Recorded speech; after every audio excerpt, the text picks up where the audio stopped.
Assalamualaikum warahmatullahi wabarakatuh. Teman-teman, kembali lagi di channel YouTube saya, Khairun Imam. Gimana nih kabar kalian? Semoga kita semua selalu diberi kesehatan, kemudahan, dan juga limpahan rezeki dari Yang Maha Kuasa. Nah, di video kali ini kita akan menyaksikan bagaimana Roy Suryo, salah satu tersangka klaster kedua, lagi-lagi menolak dan tidak percaya kalau kasusnya ini sudah P21. Bahkan dia marah-marah, ngamuk-ngamuk di depan Polda Metro Jaya. Waduh, takut banget masuk bui, takut banget. Bahkan salah satu pengacaranya, yakni Abdul Ghafur Sangaji, ketika tampil di salah satu stasiun TV, juga ikut mendukung statement Roy Suryo kalau kasus ini sebenarnya belum P21, belum ada pernyataan resmi, belum ada surat resmi dari kejaksaan kepada para tersangka ataupun kepolisian. Tapi pernyataannya itu langsung diskakmat, dibungkam oleh pengacara Pak Jokowi, yakni Bung Rifai, dengan mengajari Abdul Ghafur terkait dengan mekanisme P21 dan seperti apa syarat-syarat dokumennya. Saya akan ulangi kata-kata dari Pak Kombes Iman Imanuddin supaya tidak ada yang salah, ya, tidak ada yang salah fokus. Kalimatnya saya tidak tambahi, saya tidak kurangi begini. Alhamdulillah, jaksa sampai dengan hari ini sudah menyatakan bahwa berkas perkara yang kami kirimkan ke Kejati DIY tidak memerlukan lagi pemenuhan atas kekurangan-kekurangan yang kemarin sudah kami penuhi. Sehingga kami saat ini sedang berkoordinasi untuk melimpahkan pertanggungjawaban barang bukti dan para tersangka tersebut. Mana kata P21? Nggak ada.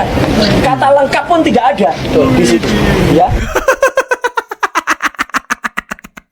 Aduh Roy, apakah kau sekarang berusaha untuk menghibur diri, Roy? Hah?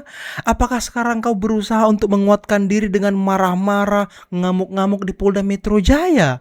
Padahal kau sendiri yang mengatakan 2 hari lalu ketika konferensi pers bersama Refli Harun dan juga Abdul Ghafur, kau mengatakan bahwa teman-teman kau sebagian besar sudah percaya kalau itu maksudnya P21.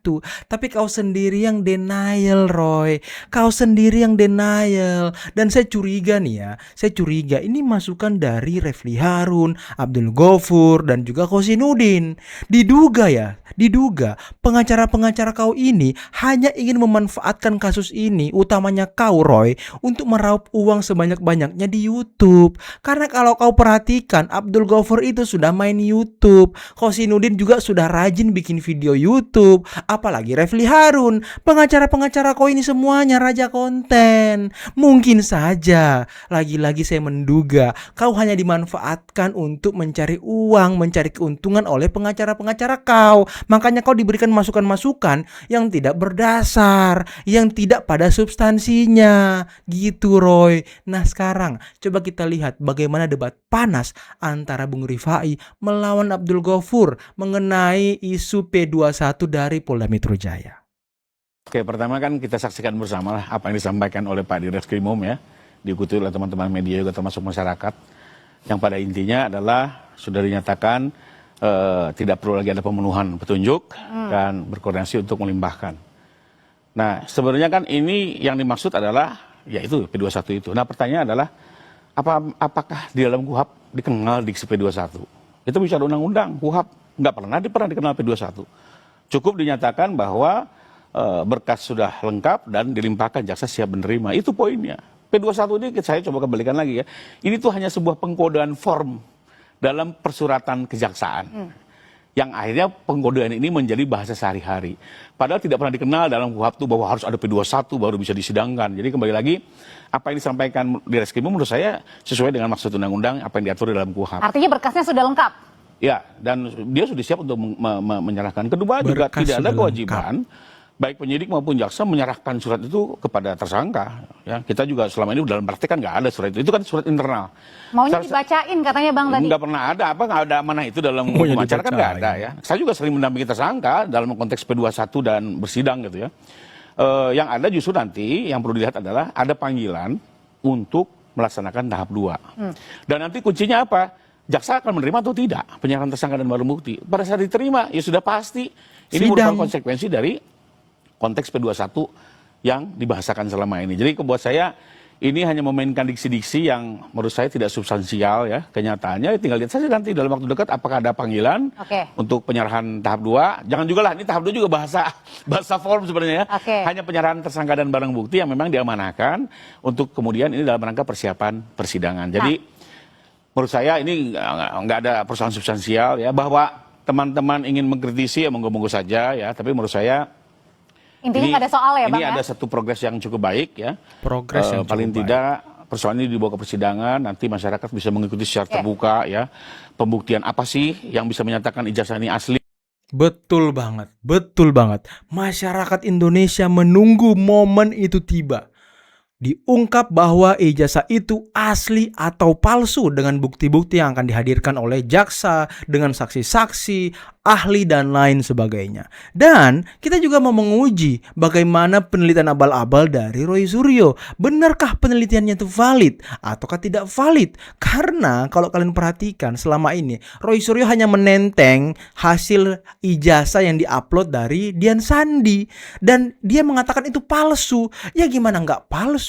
Barang yang diupload oleh orang yang mungkin itu bisa dikatakan filenya itu sangat kecil, tidak mencerminkan bentuk asli dari ijazahnya, kemudian kau ambil dan teliti, ya udah pasti hasilnya akan palsu, Roy. Tapi kalau Roy Suryo diserang dengan isu itu, dengan narasi itu, dia langsung ngambil kertas yang satunya tuh. Boy, saya sudah pegang skripsinya palsu, otomatis ijazahnya palsu. Aduh, Roy kasihan sekali kau ya. Argumentasi kau hanya sebatas itu rupanya. Nggak berbobot penelitian kau. Nggak berbobot. Mana katanya Ela itu mana? Yang di awal kau dengung-dengungkan. Mana? Kau nggak pernah lagi kau dengungkan. Apakah itu bukan bukti? Apakah itu tidak bisa dijadikan bukti di pengadilan? Ha? Dan tadi kalau kita lihat pengacara kau ketika berhadapan dengan Bung Rifai, mingkem doang, nggak bisa ngomong apapun.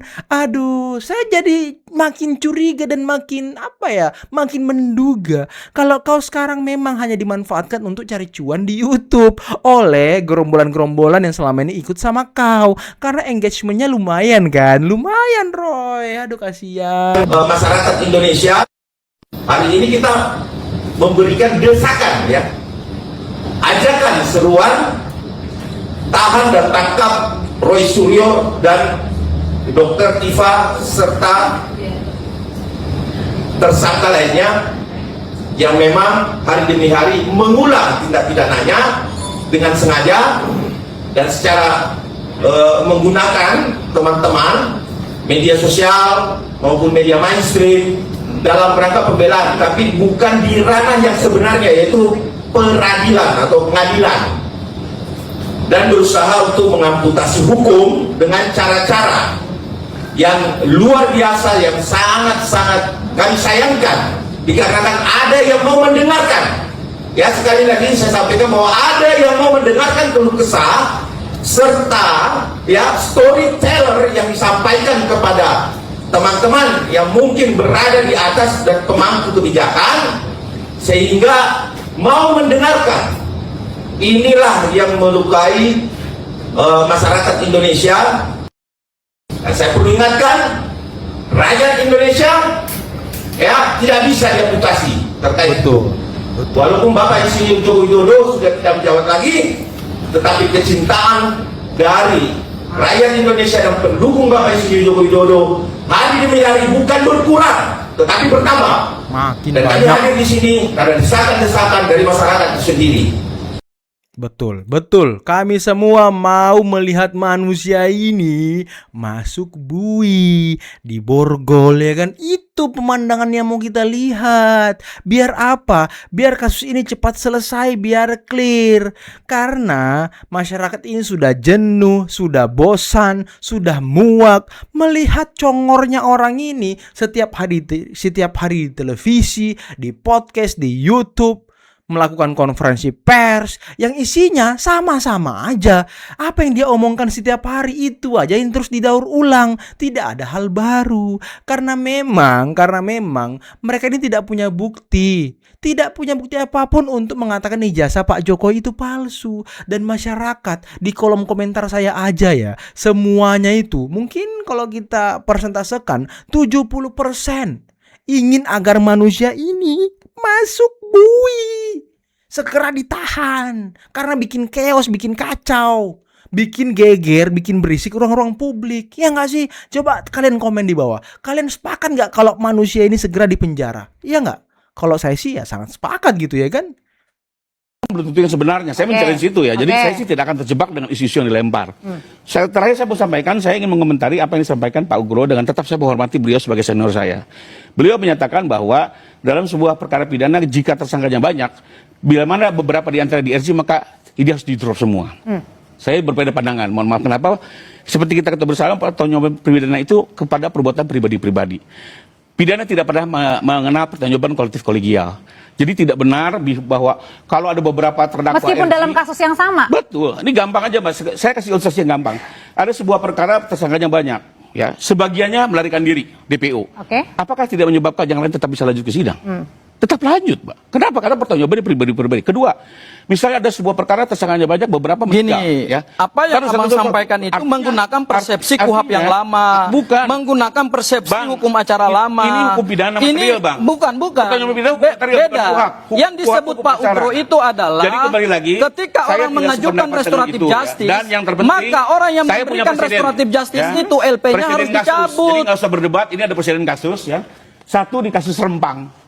Ya, Langsung kerusuhan diem di dia Rempang tuh. ini jelas 8 tersangka di RJ oleh penyidik, Oke. tapi tersangka lainnya tetap lanjut ke sidang. Ini fakta. Itu tahun berapa, Diikuti Bang? publik ya. Kedua, Itu tahun berapa? Saya Lihat tanya, Bang. kerusuhan- Sebentar. Saya kasus tanya itu kerusuhan tahun berapa? lalu. Enggak, itu Ya, peristiwa kan- hukum tahun berapa? kerusuhan tahun lalu. Enggak, saya tanya Kerusuhan dulu. tahun lalu itu peristiwa jelas hukum tahun kemarin untuk anak ketika dan KUHP mahasiswa baru semua belum di RJ. ada. Ya. Abang menggunakan Beribuan orang di referensi RJ. hukum Tidak menyebabkan yang basisnya perkara adalah pada hukum tidak acara dilanjutkan. pidana Jadi lama, Anda- tetapi Ini Abang dua tidak presiden update kasus dengan hukum acara yang pidana sudah yang clear baru. gitu ya. Jadi Ini kembali kasus lagi, hukum pidana lama, saya ini hanya tidak apple to menjawab bahwa pandangan apple. saya dengan Pak Ugro berbeda. Beda. dan Ini tetap beda. ya. Gini Mbak Audrey. Enggak, ini yang tetap disebut lama sebentar. kok. Gimana sih? Yang disebut Tetap oleh lama. Bang Rifai Enggak lah, yang tadi. disampaikan Ini itu peristiwa hukum pidana. material, Ya saya bukan bicara acara. dulu. Abang tadi bicara saya banyak. bicara Iya. potong-potong. Kau yang mau ngotong, kok congormu tuh yang motong. Bicara begini, Oke, coba saya Peristiwa Saya hukum suka yang dengan digambarkan, potong-potong begini, peristiwa nggak hukum pas, yang nggak digambarkan pas. tadi adalah peristiwa hukum sebelum KUHP yang baru hadir. Ya, masalahnya restoratif Motong-motong justice aja itu kerjanya diatur dalam congornya KUHP ini yang sama baru. kayak Roy Suryo. Tidak, Kalau lama berlaku, sebentar, Bang. kalau Nggak bisa, lama dikatakan berlaku. menggunakan Perpol Karena jangan 8 menyesatkan publik. 2021, Ribuan perkara ingat dimasuk undang-undang itu lebih tinggi Udahlah, daripada jadi Perpol, biarkan publik yang sehingga menilai, rujukan ya. hukum Bukan hanya terhadap kita yang mengerti hukum, tapi juga restoratif mengerti justice hukum, dan biar SP3 yang menilai perkara mana ini argumentasi yang bisa rujukannya dipertanggungjawabkan. adalah pada KUHP bukan Cukup pada kalau menurut saya. Perpol. Gini aja Gopur, daripada mulut kau berbusa-busa ngomong A sampai Z berulang-ulang kali, kasusmu juga ini terus jalan. Kalau memang kau merasa harus dicabut semua, harus semua dapat SP3, atau kasusnya ini tidak jelas atau tidak memenuhi unsur-unsur hukum atau apapun itu namanya, karena saya bukan orang hukum teman-teman ya, kau ini aja pra-peradilan, ikuti saran dari Bapak Irjen Pol Purnawirawan Riki Sitohang untuk mengamputasi kasus ini. Ya pra-peradilan. Kau selama ini kan banyak argumentasi-argumentasi yang dikeluarkan kan di tim kau ini, tim hukum Roy Suryo ini. Coba pra-peradilan, maju pra-peradilan. Kalau di pra-peradilan argumentasi kau diterima, ya berarti memang polisi melanggar hukum. Status tersangka Roy Suryo bisa gugur. Itu saluran yang betul, bukan salurannya di televisi, di podcast-podcast. Bukan itu salurannya. Ini kok orang ngerti hukum tapi takut gitu, takut pra-peradilan. Padahal mereka ini kalau kita lihat sangat percaya diri bisa menghentikan kasus ini, tapi kok ngemis-ngemis gitu. Jangan ngemis dong. Sebagai orang hukum, pengacara, kau harus punya harga diri yang besar, harus punya apa ya namanya ya, membusungkan dada gitu. Saya jago nih, saya bisa menyelamatkan nih klienku. Coba pra-peradilan. Tapi pertanyaannya, kenapa kau takut pra-peradilan? Kenapa? Apakah kau takut ketika pra-peradilan jaksa atau hakim malah menguatkan penyidikan yang dilakukan oleh Polri? Waduh, kena lagi kau kan? Takut kau, bilang aja takut. Dadan Hindayana dilantik Jokowi, dipecat Prabowo, ditangkap Kejagung. Dadan Apa bukan lagi orang ini? sembarang pejabat.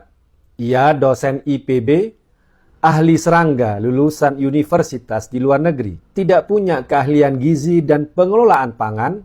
Tiba-tiba ditunjuk Jokowi menjadi Kepala Badan Gizi Nasional pada 19 Agustus tahun 2024. menjelang detik-detik terakhir kekuasaan Jokowi. Titipan yang rapi dan Prabowo menerimanya tanpa protes. Membiarkan Dadan mengelola program MBG dengan anggaran 1,2 triliun per hari. Lalu skandal demi skandal menyembul.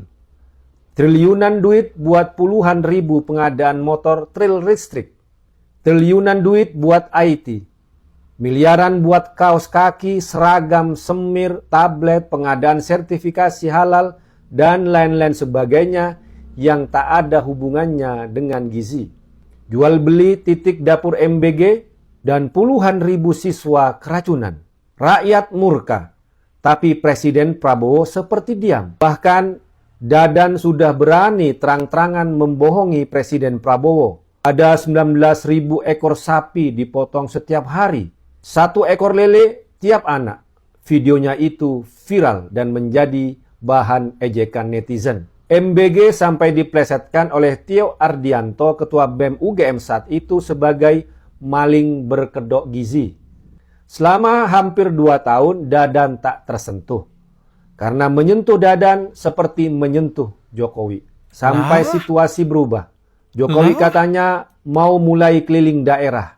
Yang datang ke rumah Jokowi mulai bilang era Jokowi lebih baik, zaman sekarang harga-harga terus naik. Padahal Jokowi masih punya Gibran anaknya, yang juga wapres saat ini. Tapi kesannya malah menyerang Presiden Prabowo. Presiden Prabowo membaca sinyal ancaman itu. Tanggal 2 Juni 2026, Dadan dicopot. Beberapa jam kemudian, Kejagung menangkapnya. Skandal korupsi luar biasa Dadan pilihan Jokowi itu dibacakan secara rinci di depan media. Tidak ada kejahatan yang sempurna, dan rakyat sedang menghitung sisa dendamnya. Halalala, lagi-lagi ya. Lagi-lagi yang salah Pak Jokowi. Bentar teman-teman. Pengumuman hasil Pilpres 2024 kapan tuh ya? Tanggal berapa tuh teman-teman? Saya lupa tanggalnya. Maret ya? Maret apa Mei gitu? Hah? Kapan teman-teman? Maret hasil pemilu itu. Nah, Maret. Pengumuman hasil pemilu 2024 itu bulan Maret. Disitulah Prabowo Gibran ditetapkan sebagai pemenang pemilu ataupun pemenang Pilpres 2024. Dan pembentukan Badan Gizi Nasional dan penunjukan Dadan itu di Agustus 2024. Di penghujung periode pemerintahan dari Pak Jokowi. Saya akan bertanya satu hal. Apakah penunjukan Dadan ini tidak dilakukan diskusi dengan Pak Prabowo? Dan kenapa Dadan ini diisukan sebagai orangnya Jokowi? Kenapa? Padahal kalau saya nggak salah ingat, di Bocor Alus Tempe kalau nggak salah ya, Dadan ini sudah diulas oleh Tempe. Bahkan mereka mengatakan kalau Dadan ini salah satu orang dekat juga dari Prabowo. Dan video Pak Prabowo di pidato kemarin juga mengatakan kalau beliau sangat percaya dengan sepak terjang Dadan. Makanya beliau sedih Dadan melakukan korupsi.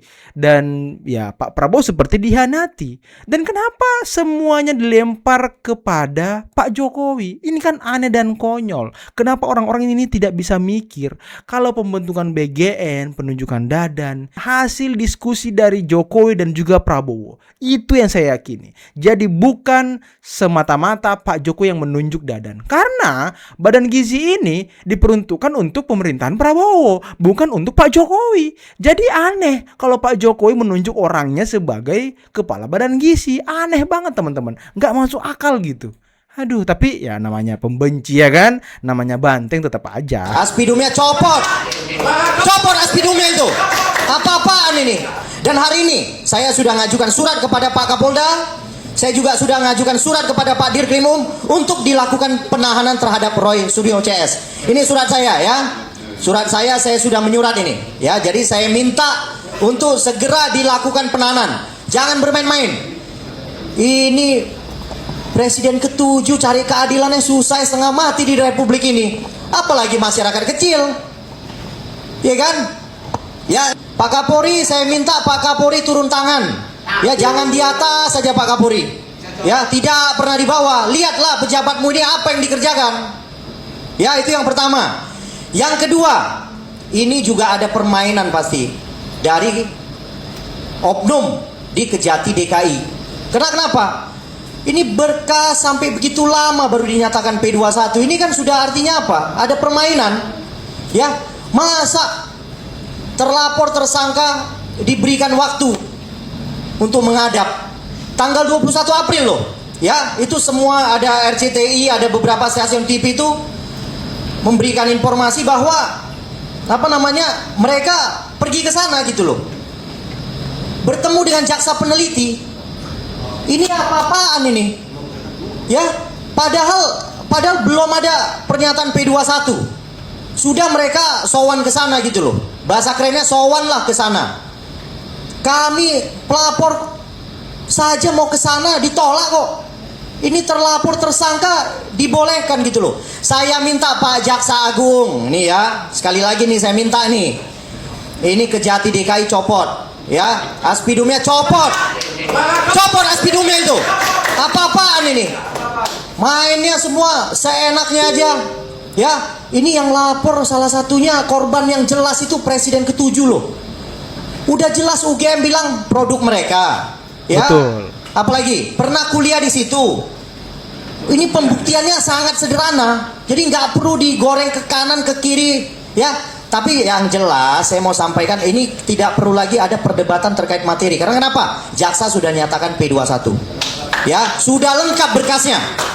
Nah, sekarang saya minta Pak Kejati, ya, kalau Anda masih merupakan ya penuntut yang sangat berwibawa, tolong segera minta kepolisian untuk tahap 2 dan tahan. Karena kenapa? Ini sudah tiap hari diulangi perbuatannya. Tiap hari diulangi perbuatannya. Perbuatan pidana terus berulang. Tiap hari, tiap jam. Nah, jelas-jelas saya minta tolong dilakukan penahanan terhadap para tersangka. Dan hari ini saya sudah ngajukan surat kepada Pak Kapolda. Saya juga sudah ngajukan surat kepada Pak Dirkrimum untuk dilakukan penahanan terhadap Roy Suryo CS. Ini surat saya ya. Surat saya sudah menyurat ini. Ya, jadi saya minta untuk segera dilakukan penahanan. Jangan bermain-main. Ini Presiden ke-7 cari keadilannya susah setengah mati di Republik ini. Apalagi masyarakat kecil. Ya kan? Ya, ini satu lagi saya mau sampaikan. Ini presiden aja loh, mantan presiden nyari keadilan susah setengah mati. Saya perkara saya ada 20 di Jakarta Selatan. Kalau nggak naik semuanya, saya kejar kalian para polisi ya. Ya, saya kejar kalian, saya laporkan kalian ke Bitpropam. Ya, ini sudah seenaknya hukum ini diinjak-injak loh. Kita ini penegak hukum, tapi hukum diinjak-injak yang benar dong. Ya, jadi saya minta kita semua junjung tinggi hukum ini, apalagi di Republik ini. Ya, udah cukup itu saja dari saya.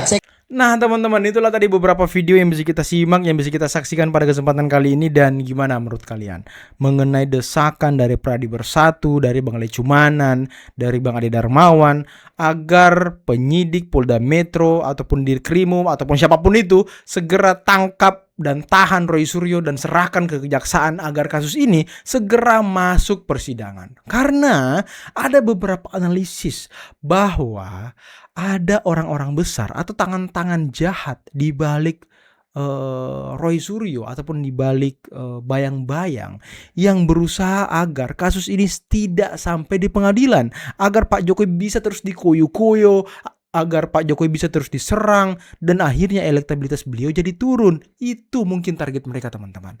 Makanya ini kalau kita lihat di gerombolan pembenci ini sudah banyak mungkin kepentingan-kepentingan politik yang bermain. Kalau kalian dengarkan dan mungkin kalian masih ingat omongan dari Rustam Effendi, salah satu tersangka klaster pertama kemarin, dia sudah mengatakan kalau dia sepakat kasus ini P21 agar segera masuk pengadilan dan kasus ini disidangkan, dan agar orang mengetahui bagaimana kepalsuan ijazah Pak Jokowi. Itu kata Rustam. Tapi balik lagi, gerombolan Refli Harun, ya kan, Abdul Ghafur malah ingin mengamputasi kasus ini dengan cara-cara dalam tanda kutip cara preman, bukan dengan cara jalur ataupun koridor hukum sebenarnya. Selain jalur dalam tanda kutip jalur preman, dia juga menggunakan jalur-jalur ngemis, di mana dia bersurat ke lembaga-lembaga negara, bersurat ke DPR, Komnas HAM, Irwasum, dan lain sebagainya. Tapi sayangnya tidak ada yang mau menerima mereka. Inilah ya, orang kalau memang sudah terlihat salah, sulit untuk keluar dari kesalahannya, teman-teman. Dan dia harus mempertanggungjawabkannya di meja hijau. Makanya kita mendesak agar polisi segera menyerahkan, melimpahkan bukti-bukti serta tersangkanya ke kejaksaan agar kasus ini segera pengadilan. Oke, mungkin cukup sekian dulu video kali ini. Jangan lupa like, subscribe, dan share videonya. Akhir kata, billahi taufiq wal hidayah. Assalamualaikum warahmatullahi wabarakatuh. Bye-bye.